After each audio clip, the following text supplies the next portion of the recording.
Wait a minute. Welcome, everyone. I am Roland Bleiker. I'd like to welcome you to this session on in our visual politics seminar series.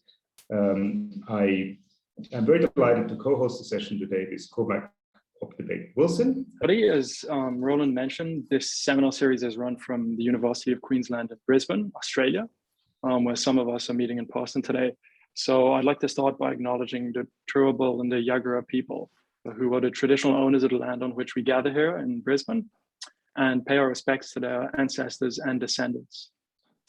So we're joined by two fantastic guests, Dr. Olu Jensen and Professor Aidan McGary, who, along with three of their colleagues, are co-editors of the book we're discussing today, which is the Aesthetics of Global Protest, Visual Culture and Communication. Dr. Jensen is reader in media studies and the director of the Research Centre for Transforming Sexuality and Gender at the University of Brighton in the UK. And her research ranges over different themes in digital media and cultural studies and critical theory, with a particular interest in the aesthetics of protest, social media, and LGBTQI+ activism and popular culture. Professor Aidan McGary is Professor of International Politics and the Associate Dean of Research at Loughborough University in London. That's a tough one to pronounce that. His research focuses on the political voice of minority and marginalized communities, particularly Roma across Central and Eastern Europe, but also LGBTQI+ communities, as well as on the aesthetics of protest. So I'd like you to thank both of them for joining us tonight. So welcome, Olu and Aidan. It's absolutely fantastic to have you with us. Thank you so much. So I want to sort of start a little bit, maybe just give you a chance to talk about why you wrote this book, how it came about, and particularly I'm keen to hear also how you sort of define the whole issue of this aesthetics of protests, in the sense that aesthetics is a very broad term. I wrote a book on aesthetics about 15 years ago, and one of the questions I always thought was, what is aesthetics? What do you mean with aesthetics? So can you get us a bit of a sense of how the project evolved and what you mean with aesthetics and how you use it in your own research? Well, first of all, thanks, Roland and Cormac, for the introduction. And well done, Cormac. It is Loughborough. You did excellent pronunciation of a very difficult word. So the project, or the book emerged from a project that Olu and I were involved in, along with several of our colleagues, Hande Ezenzia, Itter Erhard, and Umut Kurkut. And the project was funded by the Arts and Humanities Research Council in the UK, and it was called the Aesthetics of Protest, Visual Culture and Communication in Turkey. So it started by, from looking at the Gezi Park protests in Istanbul, and the book kind of emerged from that. The initial intention was to write a book on the project itself, specifically on the Gezi Park protests. But once the project got up and running, we started to be contacted by lots of different people, academics and not, artists, journalists, activists, who were working on very similar themes around aesthetics, broadly understood. In different, places. They were saying, well, I work on the role of art and activism in Venezuela, or I look at this in Vietnam. And so we realized that it would be much more beneficial for us to engage and have these kind of conversations with a range of different disciplinaries, background, artists and non-artist activists, these different disciplines, in order to kind of make sense of the complexity of aesthetics of protest. And the motivation behind the book was, I think at the time we were looking at what was happening in the world, particularly around protest movements. So, and what they seem to have, and Olu and I were having these conversations very on, is this very creative and handmade quality to the protests that were emerging. So at the time, there were similar protests happening in Sao Paulo regarding the increase of transport. There was transport costs. There was the Hong Kong protests and the umbrella or pro-democracy. There was Occupy and Arab Spring, Indignados. So all of these protests, they harness public space, they engage in the digital realm in different ways, but they all had this kind of creative and handmade quality, and we started to think about, well, what does that mean? What is the significance of this? What does this mean for, say, democracy? And we were surprised at how little attention was given to it in the literature. And so we wanted to kind of address that in some way, shape, or form. So we were really looking initially at what was happening in Gezi Park and kind of thinking about how it connects more broadly.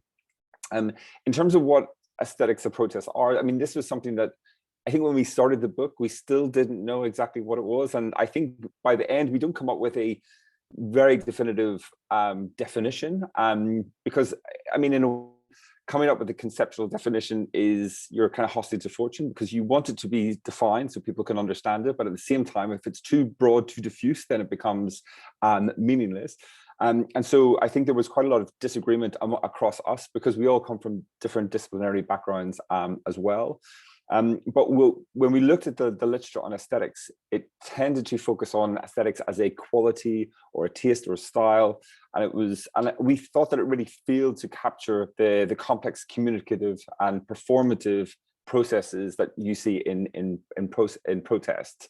So we started to think about, well, you know, the aesthetics of protest, they are communicative, they are performative. It's this kind of choreography of protest action in public spaces, and it can take these different forms from symbols and slangs, the use of color and slogans and gestures, and they all comprise this material and performative culture. And what we did find was that a lot of them were, these aesthetics are very important for groups who are outsiders, who are excluded from mainstream politics or mainstream society in different ways. And so they become, particularly important in that realm. So the aesthetics is very political in the conceptualization that we have. Yeah, Olu? Yeah, I just wanted to say thank you as well for the invitation and the opportunity to talk to you today. I don't really have much to add to that. It was fairly comprehensive, Aidan. I think in terms of the book as well, what we wanted was to bring out perhaps some of those interdisciplinary qualities of the project. So we had quite a sort of interdisciplinary team working on our research, but also how the research spoke to quite diverse academic audiences and beyond. And in the book became the opportunity to, have some cross conversations across disciplines in terms of the aesthetics of protest, but also in around the digital activism aspect of it, the mediation of protest as it unfolded in the street, etc., etc. So yeah, that was another sort of motivation for the book, I suppose, for us to broaden up those conversations. So just to pick up on something that Aidan said about a lot of your contributors maybe not seeing eye to eye in terms of sort of core concepts and so on. Would you say that your book has sort of nonetheless some core message or some core argument that there was agreement about sort of as a whole? Or do you think that each chapter and each contribution sort of has to be read and sort of judged by its own merits? Yeah, I mean, there were certainly disagreements across the team. I mean, when I talk about disagreement, we weren't having these kind of raging battles. It was all done in the spirit of collaboration. We were all interested in this and trying to find an answer. And there was, and actually we learned a lot from, we come from, politics and sociology, psychology and media communications and an art historian. So that within the team, so there was, very different kind of interpretations. And I think there was a sense of whenever we were pulling the book together and the book would help us to kind of iron out those. And when we met together with the contributors, we had a kind of workshop meeting in Florence, and this was the main kind of discussion that we had, and the contributors were all kind of giving what they understood to be aesthetics of protest. Some had a very narrow definition. We wanted, I think, to open it up and show the range of possibilities and these kind of different range of performances and communications elements that are part and parcel of the aesthetics of protest. I think fundamentally protests are struggles to be seen and to be heard.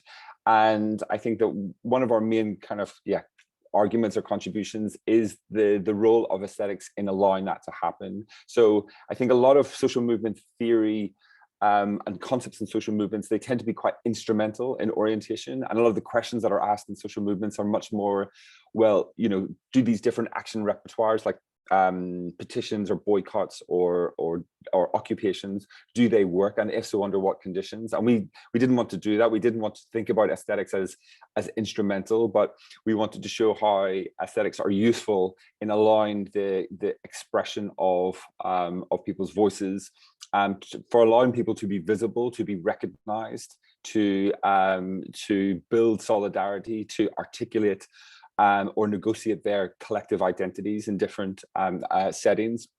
So it was about the creative expression of democracy, I think, was one of the contributions that we were interested in. And also this idea that aesthetics is not a value, but it's a practice. It's absolutely social, it's political, or at least it can be, it has that potential to be. And a lot of the contributions looked at this interplay between the material and the digital realm, as Olu mentioned. And we, you know, from the very start, you know, Olu and Iter, who are from a media communications background, were very clear, like, you know, it doesn't really make sense to think about the world in this kind of binary, you know, material and digital, because you know, they are kind of part and parcel of the same, you know, there is a relationship between the two. And we think that protests are this moment of collective effervescence where they can bring people together, and that they kind of collapse those distinctions between the offline and the online in a very interesting way. They're a moment, or you know, sometimes they're a moment, but they can take kind of several months or weeks, or where the possibilities are kind of opened up in terms of outcomes, in terms of expression of ideals, and so on. Yeah. If you want me to add to that, I would just add a simple argument that I think one of the points that the book wanted to put across is that the visual matters. So we responding basically to a dominance within social movement studies, perhaps predominantly, where the visual hasn't been prioritized or, you know, fully theorized in that sort of comprehensive way. So that was one of the things that we wanted to foreground, I suppose, with the project and the book in particular. Yeah, I was just going to add, there's one example of the aesthetics of protest that emerged from the Gezi Park. So at the very beginning of the Gezi Park protest in 2013, a performance artist called Erdem Gündüz, he went to Taksim Square in Gezi Park, and he wanted to protest what was happening. So the government were sending in the police, and they were attacking protesters with you know, gas and beating people up and so on. And he thought that this was an affront to the Turkish nation and Turkish democracy. And so he went and he stood silently facing the Atatürk Cultural Center. And Atatürk was the founder of modern day Turkey in its secular form. And he stood there quietly, and he just stood there, and he had a little plastic bag at his feet, and he stood there staring at the Atatürk Cultural Center. Police and stuff tried to kind of engage with him and move him on, and he didn't do so. And more people started to join him. And then this became known as the kind of the standing man protest or standing woman protest as well. And this protest was, you know, hundreds of people kind of gathered, standing silently facing the Atatürk Cultural Center, in this kind of peaceful, you know, non-violent, non-confrontational action. And then this also allowed, so once this image started to spread on social media, people who could not be there in Gezi Park, who were in other parts of Istanbul, perhaps busy with childcare, or who were in Ankara, or who were in the Turkish diaspora in other parts of the world, like in New York or in London, they would stand in public spaces, and they engage in this kind of silent, you know, standing man, standing woman protest. And I think this kind of shows the power of the aesthetics, this performative element. It was very visually resonant. You know, people who saw this protest understood exactly what it meant, but it was done in, it was not verbalized, it was silent, it was peaceful. But the fact that it could be replicated and shared, it crossed linguistic frontiers, it crossed kind of cultural borders, state borders as well. So it was a very powerful means to kind of raising awareness of what was happening and drawing attention to the protests. there are so many kind of issues that you've already brought up that we could sort of talk about in more detail, from the circulation of images, the politics, and so on. I was wondering if I can sort of ask you to elaborate on a conceptual issue that's coming up now quite a few times, and that is, you looked at sort of visual culture and visual politics, but you also, it's very clear from the elaboration that this is a very, very complex and multifaceted kind of issue, in the sense we don't just talk about one-dimensional images, we talk about moving images, but aesthetic performances. You write about music videos that bring in other sensory experiences, that bring in sound. You write about the interaction between images and text. So this needs to be an exceptionally complex kind of field to investigate. So maybe could you sort of give us a bit of a sense of how you dealt with that complexity, how you kind of didn't get, I mean, one of the challenges is not to get lost in this extremely complex visual, verbal, sensory field, and what was sort of, how did you handle this challenge? Is that one for me? Yeah. Yeah. Well, you know, we didn't really know what to expect. You know, we set out collecting a fairly sizable data set of predominantly tweets, historical data from Twitter in around Gezi Park. So for the project, and we at that point did not know that over 20% of those tweets were going to turn out to actually have a visual component to it, and then in turn, you know, what those would be. We anticipated some of the expected aspects, you know, the paraphernalia of protest, the visual cues in terms of flags and slogans and things like that. But I think it's fair to say that we did not anticipate the range and the richness of the sort of visual content or the multimodal content. So we did spend a fair amount of time and effort just categorizing those things, you know, in order to structure and make sense of these aspects. We weren't always terrifically successful in this. I remember specifically, we actually had a folder in our coding scheme, you know, known as the bin within the project, you know, the sort of folder where you put everything that you don't really know if it's ever going to be useful, or if it's just noise, or, you know, so images predominantly that we could not immediately make sense of in terms of the frames of protest, the language of protest as we knew it. But it continued to bother us that we had this category of images that we could not necessarily make sense of from the theories and our conceptualization of protest. So we had to go back to it, didn't we, Aidan? And it ended up being the foundation data for one of our outputs about you know, the images of everyday life, the mundane, the importance of those for movement, identity, building a collective identity, as we, you know, may want to use that carefully, but in the sense of a sense of protest identity amongst a very diverse, you know, diverse gathering of citizens that gravitated towards the Gezi Park issues. So I guess, you know, even in the getting lost in this was actually quite productive at the end of the day, because you need to go places that you haven't planned for initially, and that's basically when research starts to get interesting in a way. So I don't know if that sort of directly answers your question in that sense, but I guess we were determined to keep an open mind as to just deal with the material in front of us, rather than bringing a pre-conceptualized set of ideas or queries to the material. So yeah, that was, you know, one way for us to find inroads into that diversity of images. But there was also very telling in terms of, you know, if you want to think about the dialogue between the digital and the analog, so to speak, or the visual language of the street.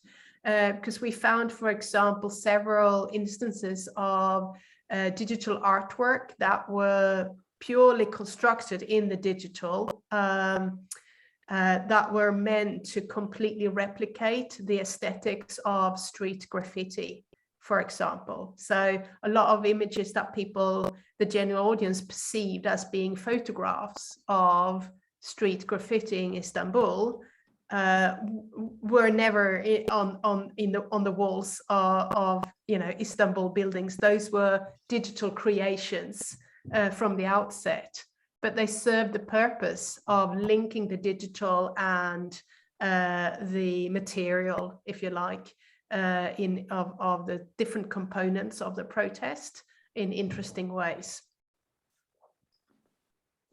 Yeah, I mean, I think in terms of the visual elements, I mean, we think that, you know, the images play this kind of very important role in creating a kind of vibrant public sphere. And whenever we had our data set of images, I mean, images, of course, according to Rose, are very mutable. They're very rich in terms of analysis. They're, you know, it took us a long time to kind of come up with the codes and develop the master codes and the various other codes associated with it. And there was quite a lot that we didn't expect to see. I mean, Olu mentioned, you know, about, I think it was about a quarter of the images that we saw were just people documenting what they saw during the protests, during the 5-week occupation. So they were, you know, people eating, sleeping, you know, exercising, gardening, just chatting. So they were these kind of like mundane images, but we, you know, we ended up kind of writing about them because we thought, well, this is something political because this is happening in an extraordinary moment.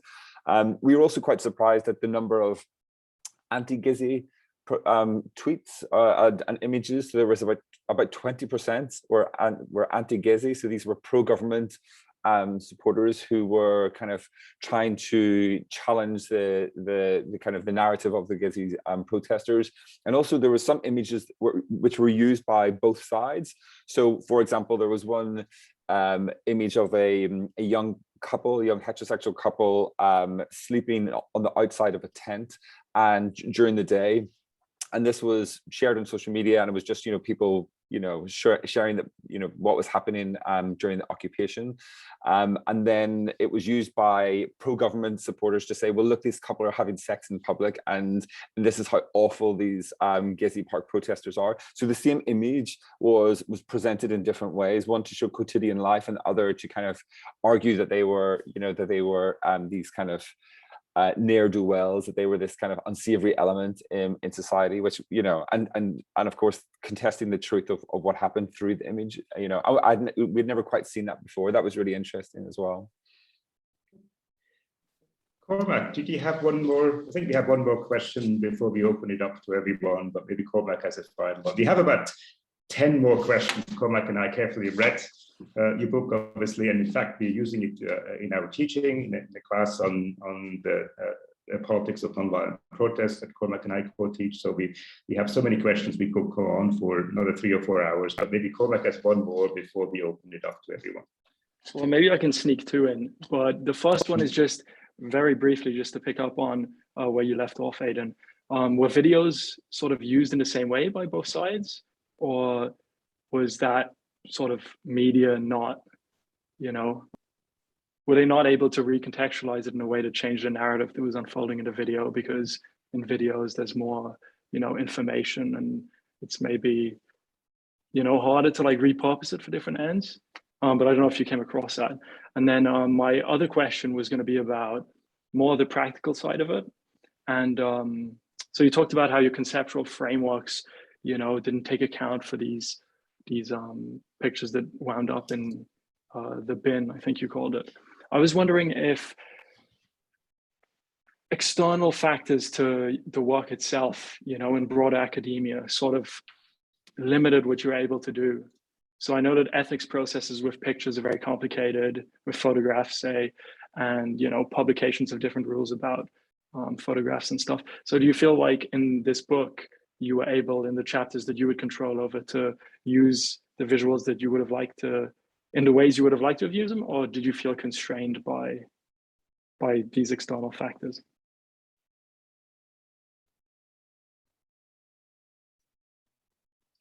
Whoever wants to go first? Olu, maybe. Olu, I think you're probably a better place than I. I don't know. I don't know about the videos. We didn't really get into looking at the anti-Gessie video components, to be honest. It's not something that we engaged extensively with. We did engage with it in terms of the photographs, for sure.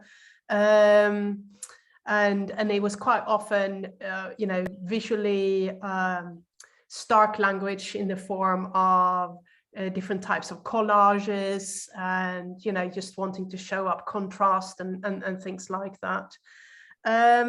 In terms of the second part of your question, or your second question there, Cormac, in terms of the limitations of using images to in publications like the book. And some of the articles that we also published, there were actually some limitations there. We had to make the argument that images that we wanted to include from Twitter were images that were, in wide circulation in the public sphere, and then that those images don't really belong to anyone, whilst the sort of the publishing company or the academic journal point of view would be that you need to go to the originator of the image to obtain permission for copyright to be able to include an image in an article or a book chapter.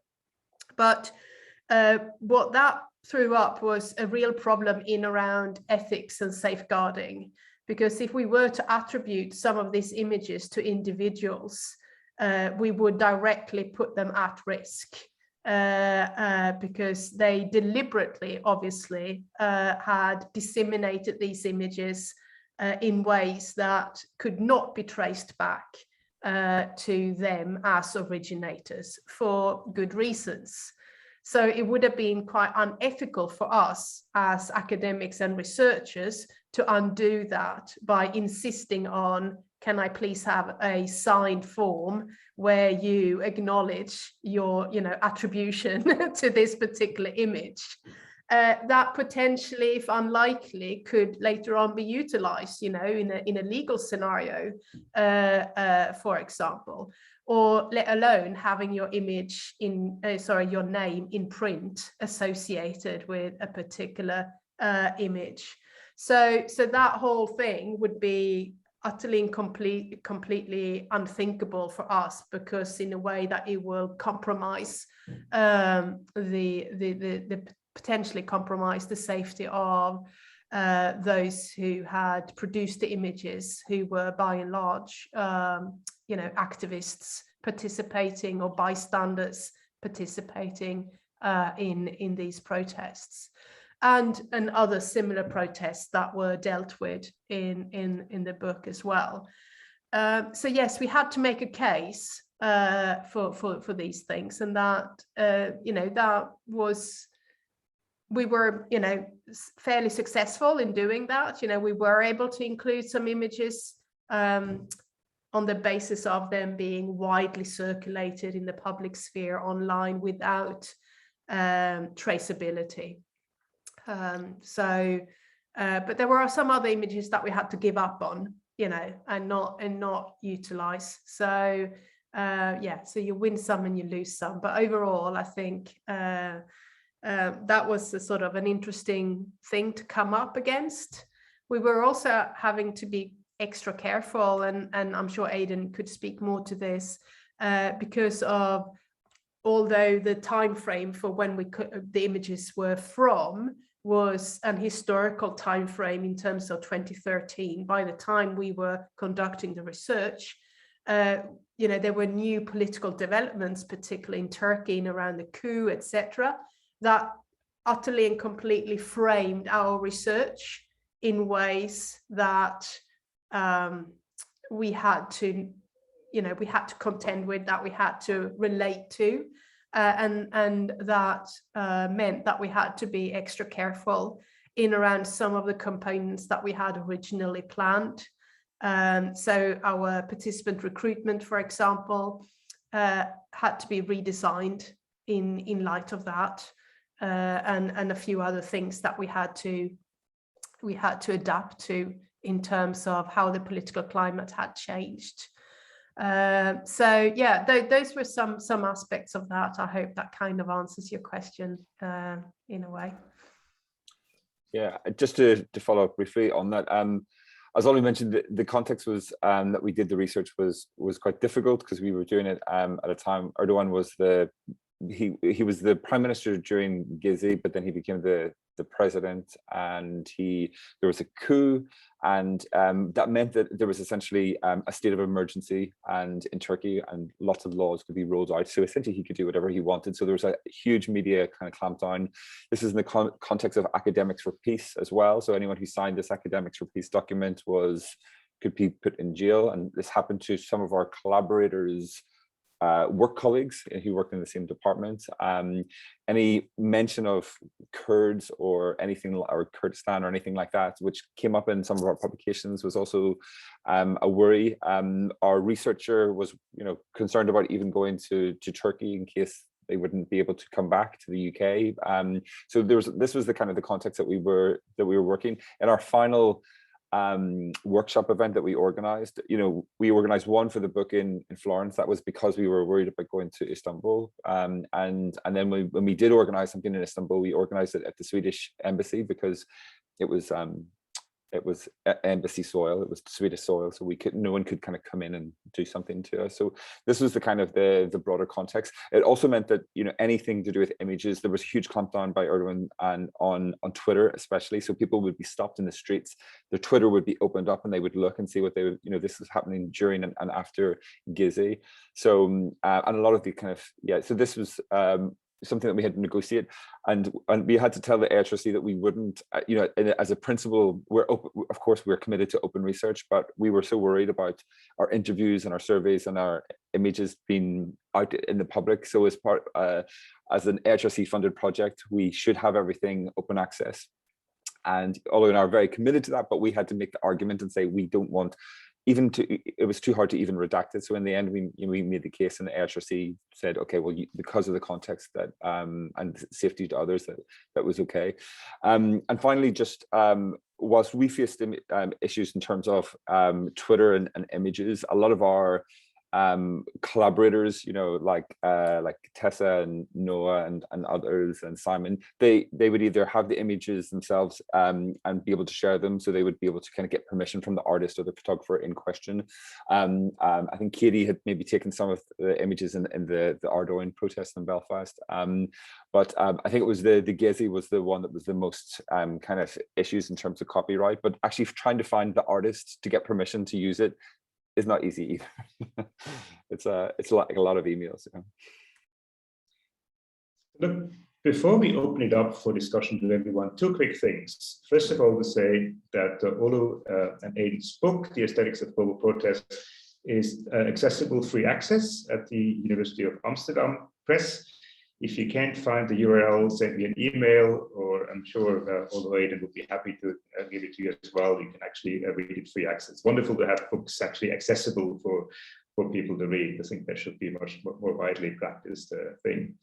And second is simply to thank Olu and Aidan for joining us for this fantastic discussion, for the amazing book they have written, their collaborators. And